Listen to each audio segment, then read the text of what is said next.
आज हम एक्सप्लेन करेंगे स्माइल 2 को। इससे पहले हम थोड़ा जान लेते हैं कि आखिर स्माइल पार्ट 1 में क्या हुआ था। तो फिल्म में एक एंटिटी, एक बुरी ताकत दिखाई गई है, जैसे कोई आत्मा वगैरह। वो एक कर्ज शराब की तरह लोगों को मारती है। जो इंसान भी इस कर्ज की लपेट में आता है, ये एंटिटी उसी को दिखाई देती है। और भी बहुत अजीबोगरीब चीजें उस इंसान को दिखाई देती है और उसके साथ होती है। एंटिटी उसे परेशान करती है दिमागी तौर पर, उसे इतना तड़पाती है कि वो इंसान पूरी तरह टूट जाता है, जिससे एंटिटी को मौका मिल जाता है और वो उस इंसान के मुंह में घुसकर उसे पोजेस्ट कर लेती है, यानी अपने कंट्रोल में। जिसके बाद इंसान अपनी जान लेने पर मजबूर हो जाता है। अब जिस टाइम एंटिटी से पोजेस्ड होकर इंसान खुद की जान ले रहा होता है, अगर वो करते हुए कोई दूसरा इंसान उसे देख ले तो कर्ज फिर उस इंसान पर चला जाता है और कुछ इस तरह ये कर्ज फैलता है। अब खुद को मारने से पहले उस इंसान के चेहरे पर बड़ी सी अजीब तरह की स्माइल होती है और ये मुस्कुराहट भी दरअसल उस इंसान के अंदर एंटिटी की होती है। मरने के बाद भी लाश के चेहरे पर वो स्माइल रहती ही है, इसीलिए तो इस फिल्म का नाम स्माइल है। अब इस कर्ज से बचने का तरीका ये है कि जब आप पर इस एंटिटी का कर्ज हो जाए और इससे पहले आपको वो पोजेस्ट करके मार दे, आपको किसी भी इंसान को मार देना, लेकिन हाँ शर्त ये है कि आपको उसे मारता हुआ कोई तीसरा इंसान देख रहा हो, क्योंकि इस तरह कर्ज उस पर चला जाएगा और आप आजाद हो जाएंगे। अब ऐसे ही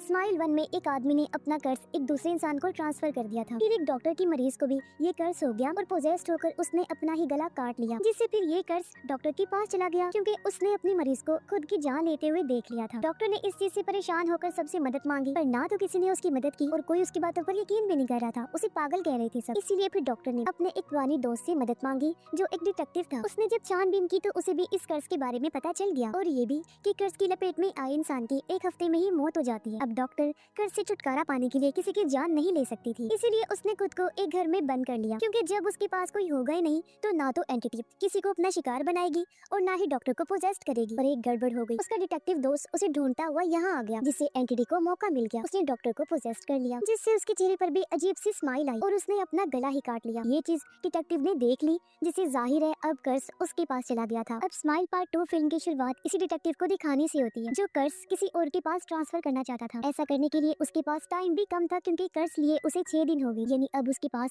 सिर्फ एक ही दिन का टाइम बचा था और उसे जो भी करना था जल्दी करना होगा। अब डिटेक्टिव किसी मासूम इंसान की जान लेना नहीं चाहता था, इसीलिए वो बुरे लोगों जैसे कि गुंडों को टारगेट बनाता है और उनके ठिकाने पर जाता है। वो एक गुंडे को गन पॉइंट पर लेकर अंदर गया और सामने बैठे गुंडे के भाई से पूछता है, तुम देख रहे हो ना मैं क्या कर रहा हूँ। इतना बोलकर वो गुंडे पर चाकू से वार करता है। कई बार वार करने के बाद वो उसका गला काट देता है, जिससे उस गुंडे की मौत हो जाती है। इससे जाहिर है कर्ज गुंडे के भाई पर चला गया, लेकिन वो डिटेक्टिव को गोली मार देता है। अपने बचाव में उसने भी गोली चलाई और गलती से गोली उसके दिल पर लग गई। ये देखकर डिटेक्टिव घबरा गया, क्योंकि अगर गुंडे का भाई मर गया तो कर्ज डिटेक्टिव पर ही रह जाएगा। वो भागकर गुंडे के भाई के पास आया, कहता है नहीं नहीं तुम ऐसे नहीं मर सकती, पर दिल पे गोली लगने से मौके पर ही उसकी मौत हो जाती है। और ये देखकर डिटेक्टिव की एक बार फिर हालत खराब हो जाती है कि शिट ये मैंने क्या कर दिया, कर्ज एक बार फिर मेरे पास ही रह गया। पर तभी वहाँ से एक लड़का निकलकर बाहर आया, जो नशे का लेन देन करने वाला डीलर था। अभी जो हुआ वो सब उसने छुपकर देख लिया था, जिससे कर्ज उस पर चला गया था। और ये सोचकर डिटेक्टिव की जान में जान आई कि शुक्र है आखिर मैं इस कर्ज से आजाद हो गया। वो खुश होते हुए यहाँ से जा ही रहा था कि तभी बाहर 2 गुंडों को देख लेता है। वो डिटेक्टिव को देखकर भागकर इस तरफ आने लगी, इसीलिए वो मेन दरवाजा बंद करके पिछले दरवाजे से निकलने की कोशिश करता है, पर तब तक वो अंदर घुस आए तो डिटेक्टिव जल्दी से निकलकर बाहर चला गया। पर घर के अंदर से ही गुंडे उस पर गोली चला रही थी। वो लड़खड़ाते हुए सड़क पर पहुंचा ही था कि तभी एक गाड़ी उसे घसीटते हुए उड़ा देती है। उसकी रगड़ से सड़क पर खून की मोटी सी लाइन बन गई थी, जो बड़ी सी स्माइल लग रही थी, यानी उसकी मौत भी किसी न किसी तरह कर्ज की वजह से ही हुई। इसके बाद हम कहानी की मेन कैरेक्टर स्काई को देखते हैं। स्काई एक स्टार थी, एक काफी मशहूर सेलिब्रिटी। अपनी जिंदगी में वो पहले बहुत खुश रहा करती थी, पर हाल ही में उसके साथ एक ऐसा हादसा हुआ कि उसकी पूरी जिंदगी बिखर कर रह गई। उसकी गाड़ी का काफी बुरा एक्सीडेंट हुआ था, जिसमें उसके दोस्त की बहुत बुरी तरह से मौत हो गई। स्काई तो बच गई थी, पर उसे भी काफी चोटें वगैरह आई। अपने दोस्त का गम उसे भूल ही नहीं रहा था। अब उसका जिस्म पूरी तरह से ठीक तो हो गया था, बस चोटों के निशान वगैरह रह गई थी। न सिर्फ जिस्म पर बल्कि इसका असर उसके दिलो दिमाग पर भी बहुत हुआ था, जिससे वो खूब नशा करने लगी थी। अब नशा तो वो पहले भी करती थी, लेकिन अब कुछ ज्यादा ही और बहुत ताकतवर। अब एक तरह से उसकी जिंदगी अंधेरे में चली गई, जहाँ पर स्काई की मॉम ने उसे संभाला और इन सब चीजों से बाहर निकाला। इसीलिए आखिरकार स्काई ने दोबारा अपनी फील्ड में वापस आने का फैसला किया, जिसके लिए उसने पूरी दुनिया में घूमने का इरादा किया कि मैं अलग अलग जगह पर जाकर शोज करूंगी। इस चीज को पूरी तरह उसकी मॉम अरेंज कर रही। स्काई की मदद करने के लिए उन्होंने एक लड़के को भी हायर किया था, जो उसके पार्टनर के तौर पर काम करेगा। अब स्काई जब अपने शो की तैयारी कर रही थी तो अचानक उसकी कमर में मोच आ जाती है, जिससे उसे काफी दर्द हुई। एक्सीडेंट के बाद से ही उसे कमर दर्द की शिकायत रहने लगी, पर यहाँ वो ऐसे दिखाती है जैसे वो बिल्कुल ठीक है और दोबारा शो की प्रैक्टिस करने लगती है। फिर वो अपने दर्द की मेडिसिन लेने जाती है, जो वो अपनी मॉम से छुप कर लिया करती, क्योंकि वो मेडिसिन बहुत ही ताकतवर स्ट्रॉन्ग थी, बिल्कुल किसी तेज नशे वाली दवाई की तरह, जो आसानी से मिलती भी नहीं थी। तो अपनी मॉम को चकमा देकर वो अपनी दोस्त के पास गई मेडिसिन लेने, जो एक ड्रग डीलर था। और ये डीलर और कोई नहीं बल्कि वही है जिस पर उस डिटेक्टिव का स्माइल कर्स आ गया था, जिसे हमने शुरुआत में देखा था। अब जैसा कि हम जानते हैं कि एंटिटी उसके दिमाग से खेल रही थी, तो वो स्काई को भी एंटिटी समझकर उस पर हमला कर देता है। उसे समझ नहीं लग रही थी कि क्या सच है और क्या झूठ। वो स्काई को कहता है कि तुम असली स्काई नहीं हो, वरना ऐसे अचानक इतनी बड़ी स्टार मुझसे मिलने कैसे आ जाती। स्काई कहती है, पागल, मैंने आने से पहले तुम्हें मैसेज किया था। और जब वो मैसेज चेक करता है तो उसे पता चला कि ये ठीक कह रही है। वो स्काई को छोड़ देता है और अपनी इस हरकत के लिए उससे माफी मांगता है और कहता है, मेरे साथ कुछ दिन से अजीब चीजें हो रही हैं। खैर तुम बताओ कौन सा नशा लोगी। स्काई कहती है, कोई नशा नहीं, मुझे बस मेरी पेन किलर चाहिए। इसीलिए डीलर वो लेने अंदर चला जाता है। काफी देर बाद वो बाहर आता है, लेकिन बहुत घबराया हुआ क्योंकि एंटिटी उसे डरा रही थी। फिर अचानक वो चीखता हुआ नीचे गिर जाता है और एंटिटी उसके मुंह के अंदर घुसकर उसे पोजेस्ट कर लेती है। अब स्काई को एंटिटी नजर नहीं आ रही थी, इसलिए उसे लगा कि शायद डीलर को कुछ हो गया है। अब एंटिटी डीलर के अंदर से अजीब सी स्माइल देती है, जिससे डरकर स्काई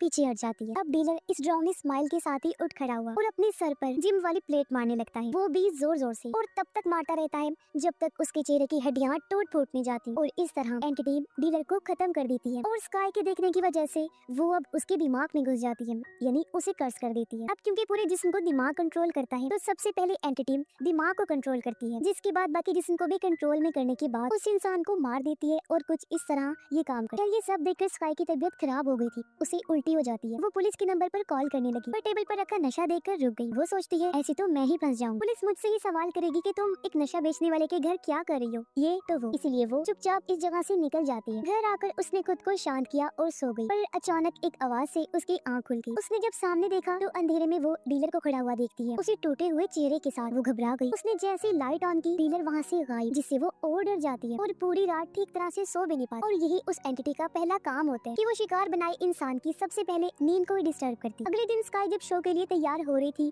तो वो काफी थकी थकी और परेशान सी दिखाई दे रही थी। उसकी मॉम पूछती है, तुम परेशान लग रही हो, क्या बात है बेटा, अगर कुछ है तो मुझे बताओ। पर स्काई कहती है, नहीं मॉम, ऐसी बात नहीं है, बस वैसे दिल उदास है। इस पर उसकी मॉम कहती है, तुम एक काम करो, अपनी दोस्त को मैसेज करके बुला लो, उसे भी अपने साथ रखो टूर पर, वो तुम्हारी बेस्ट फ्रेंड है, तो तुम्हें उसके आने से अच्छा लगेगा, तुम्हारा दिल भी बहल जाएगा। पर स्काई ने मना कर दिया क्योंकि काफी महीनों से दोनों ने बात नहीं की। इसी बात को लेकर दोनों का झगड़ा हो गया था। फिर थोड़ा सोचने के बाद वो अपनी दोस्त को मैसेज करने लगी। उसने मैसेज तो सेंड कर दिया था पर डिलीट कर देती है क्योंकि वो उसे बात करने में हिचकिचा रही। अब तभी उसके पास किसी अनजान आदमी का मैसेज आया जो उसे पूछ रहा था कि क्या तुम कल रात डीलर के घर पर थी, जिससे स्काई बहुत परेशान हो जाती है कि अब ये कौन है। और फिर तभी डीलर की आत्मा उसे डराने लगी। वो शीशे में उसके पीछे खड़ा हुआ था, पर जब स्काई ने देखा तो उसके पीछे कोई नहीं था, वो बस शीशे में ही दिखाई दे रहा था। और अचानक डीलर की आत्मा स्काई का मुंह पकड़ के बड़ी सी स्माइल बना देता है, जिससे स्काई काफी घबरा जाती है। पर हम देख पाते हैं कि ना तो वो उसके पीछे था और ना ही शीशे में नजर आ रहा था, बल्कि ये सब तो स्काई के दिमाग में चल रहा था। एंटिटी उसे ये सब कुछ दिखाकर डरा रही थी, पर स्काई जो इस कर्ज से अनजान थी, उसे ये सब सिर्फ अपना वहम लगता है, क्योंकि उसे समझ नहीं आ रही थी कि मेरे साथ ये सब क्या हो रहा है। अब स्काई अपनी मॉम को कहती है कि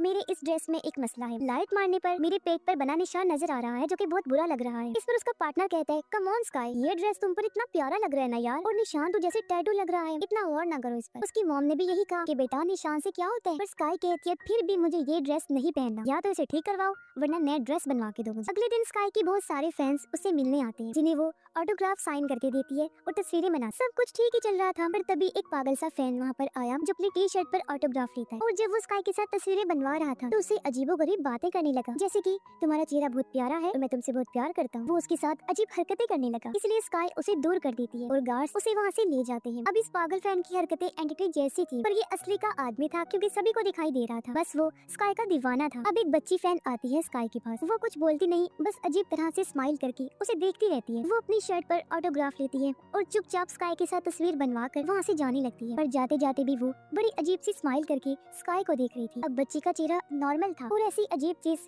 वो एंटिटी ही स्काई को दिखा रही थी, हालांकि बच्ची ऐसी स्माइल नहीं कर रही। अब उस अनजान आदमी के मैसेज से स्काई परेशान होती है, खुद को अकेला महसूस करके वो अपने दोस्त को कॉल करती है, पर फोन नहीं लगता, इसलिए स्काई उसके लिए मैसेज छोड़ती है कि मैं पुरानी बातों के लिए शर्मिंदा हूँ, मुझे माफ कर देना, तुम्हारी बहुत याद आ रही है, मैं तुमसे बात करना चाहती हूँ, फ्री होकर कॉल करना। फिर कुछ देर बाद उसकी दोस्त की कॉल आ भी गई। स्काई उसे कहती है कि मैं तुमसे मिलना चाहती हूँ। उसकी दोस्त ने जवाब दिया, ठीक है मैं आ जाऊंगी। अब इसे स्काई का मूड थोड़ा ठीक हो गया और वो पियानो बजाने लगी, गाना गुनगुनाने लगती है, पर तभी उसकी पानी वाली बोतल अपने आप ही नीचे गिरकर टूट जाती है। कांच को साफ करने के लिए वो जब स्वीपर लाती है तो उसे एक टी शर्ट मिलती है जो उसी पागल फैन की थी। स्काई ने जब आगे जाकर चेक किया तो उस फैन के बाकी कपड़े भी वहाँ पड़े हुए थे, और जब स्काई ने सामने देखा तो दूर अंधेरे में वो बिना कपड़ों के खड़ा हुआ था, और अब वो भागकर स्काई की तरफ आने लगता है। स्काई घबरा गई, वो घर से बाहर जाने के लिए दरवाजे की तरफ भागी, जहाँ सामने उसकी दोस्त आ चुकी थी। वो पूछती है, क्या हुआ स्काई, तुम ऐसे भाग क्यों रही थी? और जब स्काई पीछे मुड़कर देखती है तो पागल फैन वहाँ पर नहीं होता। यहाँ यहाँ तक कि जमीन पर उसके कपड़े भी नहीं थे, ना ही कांच, क्योंकि बोतल भी टेबल पर सही सलामत पड़ी हुई। इसका मतलब है कि बोतल टूटने से लेकर उस आदमी के भागकर आने तक स्काई ने जो कुछ भी देखा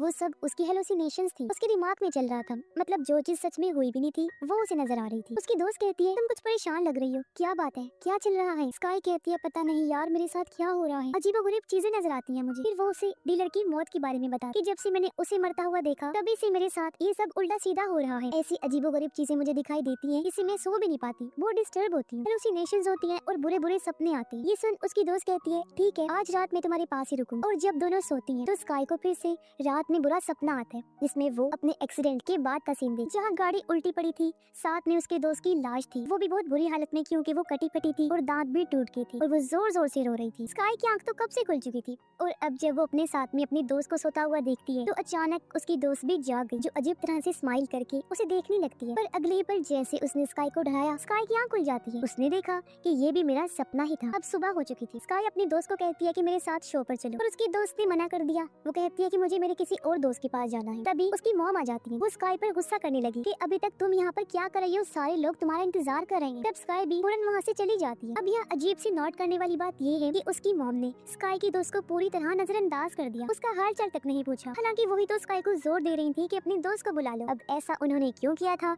इसका जवाब हमें आगे पता चलेगा। खैर अब जब स्काई शो कर रही थी तो अचानक वो एंटिटी फिर से उसे डराने लगी, पर इस बार उसके मरे हुए दोस्त के रूप में, जिससे स्काई काफी घबरा गई। वो नीचे गिर जाती है, जिससे उसका पैर टूट गया। वो जोर से चिल्लाने लगी। सब लोग जब उसके पास आते हैं तो स्काई को एहसास हुआ कि मुझे कुछ भी नहीं हुआ, मैं बिल्कुल ठीक। सब लोगों को उसकी हरकतें अजीब लग रही थी। तब तंग आकर स्काई वहाँ से चली जाती। वो ड्रेसिंग रूम की तरफ जाने लगी, जहाँ से वो अपने पार्टनर को बाहर आता हुआ देखती है। वो जब स्काई के पास से गुजरा तो अजीब तरह से स्माइल करके देखता है। स्काई फिर से घबरा गई, पर जब वो ड्रेसिंग रूम में आई तो उसका हाल देखकर तो स्काई की होश उड़ जाती है, क्योंकि सामान इधर उधर बिखरा पड़ा था। पूरे रूम का बुरा हाल कर दिया था किसी ने। तभी यहाँ पर स्काई की मॉम और उसका पार्टनर भी आ गया। स्काई उस पर चिल्लाती है कि तुमने मेरे ड्रेसिंग रूम का सत्यानाश क्यों किया। उसका पार्टनर मना करता है कि मैंने ऐसा कुछ नहीं किया और भला मैं ऐसा क्यों करूंगा। उसकी मॉम ने भी यही कहा कि इसने नहीं किया, पूरे टाइम तो ये मेरे साथ ही रहा, तुम्हारे ड्रेसिंग रूम के तो पास तक नहीं आया ये। अब स्काई की मॉम इन चीजों से परेशान होकर उसे पूछती है कि आखिर तुम्हें हुआ क्या है। स्काई कहती है मुझे कुछ नहीं पता, क्या हो रहा है मेरे साथ, सब कुछ उल्टा फुल्टा अजीब हो रहा है, मैं ठीक नहीं हूँ और आज जो शो है मैं वो करना नहीं चाहती। वो उसे कैंसिल करने का कहा, पर उसकी मॉम ने मना कर दिया। वो कहती है कि तुम प्रोड्यूसर को जुबान दे चुकी हो, तुम्हें ऐसा करना ही होगा। तो अब ना चाहते हुए भी स्काई शो में चली जाती है और वहाँ स्पीच देने लगी, पर जो स्क्रीन थी वो अचानक से धोखा दे देती है, क्योंकि बंद पड़ गई। इसीलिए स्काई अपने पास से बातें बनाकर बोलने लगती है, जो जो उसके दिल में आ रहा था, और उसकी बातें ऑडियंस को काफी अजीब लगती है। अब स्काई ऐसी अजीब सूरत हाल में फंस गई थी कि उसे समझ नहीं आ रही थी कि क्या करूं। पर स्क्रीन एक बार फिर चलने लग गई और उसे देखकर ही स्काई स्पीच देने लगती है। पर आखिर में उसने बड़ी अजीब बात बोली। वो कहती है और अब मैं स्टेज पर बुलाना चाहती हूँ पॉल को, जो सुनकर ऑडियंस यहाँ तक कि खुद स्काई भी काफी चौंक जाती है, क्योंकि पॉल तो उसका मरा हुआ वही दोस्त था जिसके साथ उसका एक्सीडेंट हुआ था। दरअसल स्क्रीन बिल्कुल ठीक थी, कभी खराब हुई नहीं। वो तो एंटिटी ने उसके दिमाग के साथ ऐसा किया कि उसे स्क्रीन खराब नजर आई। और अब उसका दोस्त पॉल, जो ऑडियंस के बीच बैठा हुआ था, अजीब सी स्माइल के साथ उठ खड़ा हुआ और उसकी तरफ ही बढ़ने लगता है, जो चीज भी सिर्फ स्काई को ही नजर आ रही थी। वो अजीब सी स्माइल करके स्काई के पास स्टेज पर आ जाता है। उसे देख स्काई ने आंखें बंद कर ली, मगर जब उसने आंखें खोलकर देखा तो पॉल गायब। लेकिन एकदम से आकर वो स्काई को पकड़ लेता है, पर इससे वो इतना ज्यादा घबरा जाती है कि एक बूढ़ी औरत को धक्का लगने से वो स्टेज से नीचे गिर जाती है। स्काई की मॉम और प्रोड्यूसर उनसे माफी मांगकर मामले को निपटाते हैं। अब स्काई के पास उस अनजान आदमी का मैसेज आया, जो उसे कहता है कि तुम बहुत बड़े सीरियस खतरे में हो, मैं तुम्हारी मदद कर सकता हूँ, मुझसे आकर मिलो। अब स्काई के पास और कोई रास्ता तो था नहीं, इसलिए वो उस आदमी से मिलने चली जाती है, जो एक नर्स था। वो स्काई को कर्स और एंटिटी के बारे में सब कुछ बता देता है। तब स्काई पूछती है कि तुम ये सब कैसे जानती हो। वो नर्स कहता है क्योंकि मेरा भाई भी उस कर्स का शिकार हो चुका है, जहाँ उसने अपना गला काट कर अपनी जान ले ली। फिर वो एंटिटी को खत्म करने के लिए बड़ा ही अजीब तरीका बताता है। वो कहता है कि जहाँ तक मेरा ख्याल है, इस एंटिटी को जिंदा रहने के लिए होस्ट की जरूरत पड़ती है, यानी जिसे वो अपना शिकार बनाकर कर्स्ट करता है। बिना होस्ट की एंटिटी जिंदा नहीं रह सकती, और अभी उसकी होस्ट तुम हो। एंटिटी को खत्म करने के लिए हमें तुम्हें मारना होगा, पर हाँ, तुम पक्का पक्का नहीं, बस कुछ देर के लिए ही मरोगी। मैं तुम्हें आर्जी तौर पर कुछ देर के लिए मारूंगा, एक इंजेक्शन के जरिए मैं तुम्हारा दिल बंद कर दूं। फिर कुछ मिनट के बाद जब ये एंटिटी खत्म हो जाएगी तो तुम्हारे दिल को फिर से ठीक करके तुम्हें दोबारा जिंदा कर दूंगा। ये रिस्की जरूर है, लेकिन ये करना मुमकिन भी है और इसका फायदा भी हो सकता है। स्काई कहती है क्या तुम पागल हो गई हो, ये कैसी अजीब बातें कर रही हो। वो कहता है मुझ पर भरोसा करो, मैं एक नर्स हूँ। स्काई कहती है पर मैं तुम पर भरोसा करके अपनी जान को रिस्क में क्यों डालूं, मैं तो तुम्हें जानती तक नहीं। स्काई साफ साफ मना करके वहाँ से चली जाती है। पर जब वो घर पहुंची तो बहुत सारे लोग वैसे ही अजीब स्माइल करते हुए उसके पीछे पड़ जाते हैं, उसे डराने की कोशिश करती है। स्काई उसे बचने की कोशिश करती है, लेकिन उनमें से एक स्काई के मुंह में अपना हाथ घुसा देता है, जिसके साथ ही उसे अपना एक्सीडेंट वाला सीन दिखाई देने लगता है। गाड़ी पॉल चला रहा था, पर किसी बात को लेकर दोनों की बहस हो गई। पॉल उसे उल्टा सीधा बोलता देता है जिससे स्काई को बहुत गुस्सा आया और वो स्टीयरिंग को एक गेट से टकरा देती है जिससे उनका इतना बुरा एक्सीडेंट हुआ। यानी ये एक्सीडेंट स्काई की वजह से हुआ था जिस शर्मिंदगी और दुख पे वो आज तक जिंदगी गुजार रही। अब स्काई की मॉम उसे हॉस्पिटल ले आई। स्काई उनसे कहती है अब मैं कोई शो नहीं करूंगी क्योंकि मेरी हालत ठीक नहीं, लेकिन उसकी मॉम मना कर देती है और शो करने के लिए उसे प्रेशर देने लगी। इस बात को लेकर दोनों की बहस हो जाती है, पर अचानक उसकी मॉम के हाव भाव बदल गए। वो भी अजीब तरह से स्माइल करके उठती है क्योंकि एंटिटी ने उन्हें पोजेस्ट कर लिया था। वो शीशा तोड़कर कांच का टुकड़ा लेकर स्काई के पास आ गई और उसके सामने ही खुद पर वार करने लगती है। अपनी गर्दन, मुंह, आंखें सब उन्होंने चीर दी थी जिससे उनकी दर्दनाक मौत हो जाती है, जो देखकर स्काई बहुत ज्यादा घबरा गई थी। पर अगले ही पल उसने देखा कि कांच का टुकड़ा तो मेरे हाथ में है, जिससे वो समझ गई कि एंटिटी ने मुझे अपने कंट्रोल में करके मेरे हाथों मेरी माँ का खून करवा दिया। वो बहुत ज्यादा घबरा जाती है। उसके पूरे कपड़े खून से भरे हुए जिससे अब वो और मुसीबत में फंस सकती थी। वो खुद को शांत करके अपना चेहरा साफ करती है, पर खून तो कपड़ों पर भी लगा हुआ था जो छुपाने के लिए वो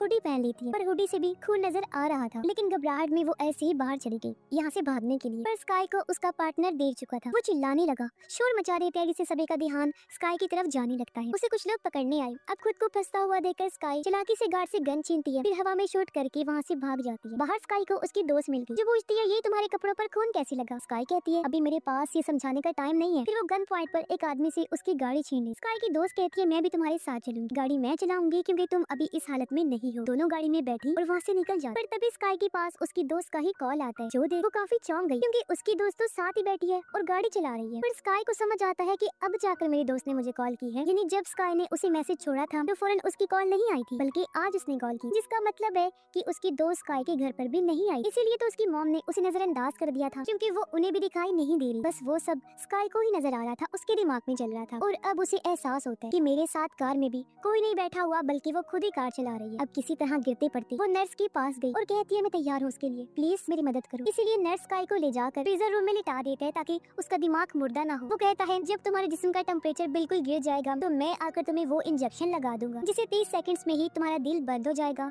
और तुम वक्ती तौर पर मर जाओ। और क्योंकि तुम्हारा दिमाग डेड नहीं होगा बल्कि जिंदा होगा तो तुम्हारे दिल को फिर से मैं ठीक करके जिंदा कर दूंगा। इतना बोलकर नर्स वहाँ से बाहर चला जाता है और उसके जाते ही स्काई को महसूस होता है जैसे यहाँ मेरे अलावा कोई और भी है। फिर अचानक उस पर ऊपर से खून की बूंदें गिरने लगती हैं और जब स्काई ने ऊपर देखा तो वहाँ उसका पुराना रूप था, यानी वही जब एक्सीडेंट हुआ था, गाड़ी की सीट पर सीट बेल्ट बांधे हुई जहाँ वो जोर जोर से रो रही होती है। और अब अचानक वो नीचे स्काई पर गिरकर उसे पकड़ लेती है। वो उसके मुंह में हाथ डालकर उसे पोजेस्ट करने लगती है क्योंकि ये एंटिटी थी। और किसी तरह स्काई खुद पर कंट्रोल करके उसकी उंगलियां ही काट लेती है, जिसके बाद वो खुद ही इंजेक्शन लगा लेती है। इससे वो एंटिटी चिल्लाने लगी। अब एंटिटी को परेशान देखकर स्काई को लगा कि मैंने एंटिटी को हरा दिया है, पर अगले ही पल उसने देखा कि मेरे हाथ में कोई इंजेक्शन नहीं है, यानी एंटिटी एक बार फिर उसके दिमाग से खेल गई, यानी इंजेक्शन उसके पास था भी नहीं और उसे नजर आया, जो देखकर एंटिटी उसे टॉन्ट करवाकर हंसने लगती है और कहती है अब तुम्हारे दिमाग पर पूरी तरह से मेरा कंट्रोल है, अब हमेशा तुम वही देखोगी जो मैं तुम्हें दिखाना चाहती हूँ। इतना बोलकर एंटिटी उसे अंधेरे कमरे में बंद कर देती है। फिर अगले सीन में स्काई खुद को स्टेज पर एक शो में देखती है जहाँ लाखों ऑडियंस उसे देख रही है। ऑडियंस में वो अपनी मॉम को भी देखती है जो जिंदा थी, जिससे यहाँ हमें पता चला कि कमरे में जब इतने सारे लोगों ने स्काई पर हमला किया था उस टाइम ही एंटिटी ने पूरी तरह उसे अपने कंट्रोल में कर लिया था। और उसके बाद स्काई ने जो कुछ भी देखा, यानी हॉस्पिटल वाले सीन से लेकर अब तक, वो सब स्काई के दिमाग में ही चल रहा था। वो पूरी तरह अपने होश को बैठी थी और उसे पता ही नहीं था